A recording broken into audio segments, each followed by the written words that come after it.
أشرقت نفسي بنور من فؤادي. السلام علیکم ورحمۃ اللہ وبرکاتہ.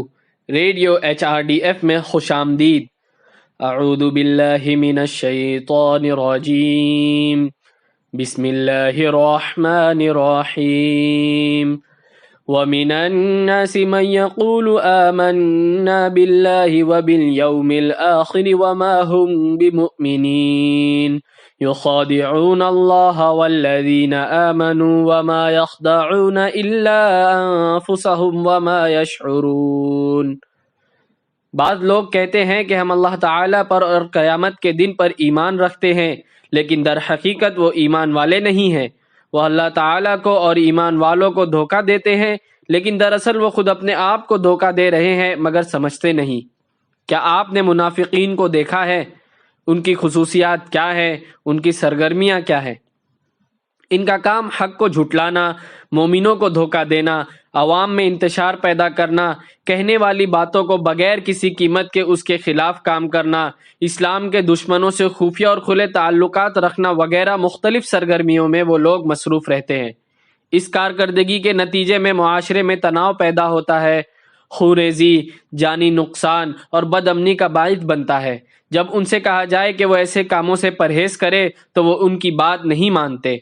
ان کا دعویٰ یہ ہوتا ہے کہ ہم جو کچھ کر رہے ہیں وہ اچھا ہے اور اس ملک کو اس وقت اسی کی ضرورت ہے. دشمن کے ساتھ اتحاد کے معاملے میں وہ جواز اس طرح پیش کرتے ہیں کہ ہم مسلمانوں اور دشمنوں کے درمیان صلح اور مصالحت قائم کرنے، امن قائم کرنے اور فوائد حاصل کرنے کے لیے اپنی مرضی کے بغیر ان دشمنوں کے ساتھ کھڑے ہوتے ہیں. یہ سب سراسر جھوٹ ہے. وہ تباہی کے کارروائیوں میں شریک ہے. ان دوگلوں کی سرگرمیاں ملک کو برباد کر رہی ہیں. ان کے پاس یہ سب سمجھنے کی عقل نہیں ہے. ان میں اچھائی اور برائی کی تمیز کرنے کی بھی عقل نہیں ہے. اللہ تعالیٰ نے قرآن میں مختلف مقامات پر جو علامات اور صفات کو منافق کے بارے میں بیان کی ہیں، ان میں سے کم و بیش مطابقت رکھنے والے مسلمانوں کی تعداد میں روز بروز اضافہ ہوتے جا رہا ہے. ان کی کارکردگی اس طرح ہوگی کہ گویا کہ وہ مسلمانوں اور اسلام کے محسن اور امت کے نجات کے لیے ہے. ان کا اصل مقصد مادی مفاد ہوگا اور غیر شعوری طور پر مسلم عوام کے ایمان اور مذہب کو تباہ کرنا ہے. وہ اس غلط فہمی میں پھنسے ہوئے ہیں کہ اس منافقانہ پالیسی سے انہیں فائدہ ہو سکتا ہے. یہ پالیسی انہیں دنیا اور آخرت میں نقصان ہی پہنچا سکتی ہے. منافقین لوگوں کو تھوڑی دیر کے لیے دھوکہ دے سکتے ہیں، لیکن اس کا فریب ہمیشہ نہیں چل سکتا. اسلام کے صریح دشمنوں سے زیادہ ایسے لوگوں سے ہوشیار رہنے کی ضرورت ہے.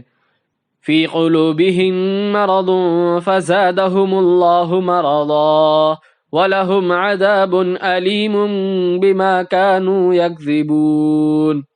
ان کے دلوں میں بیماری تھی، اللہ تعالیٰ نے انہیں بیماری میں مزید بڑھا دیا اور ان کے جھوٹ کی وجہ سے ان کے لیے دردناک عذاب ہے. أشرقت نفسي بنور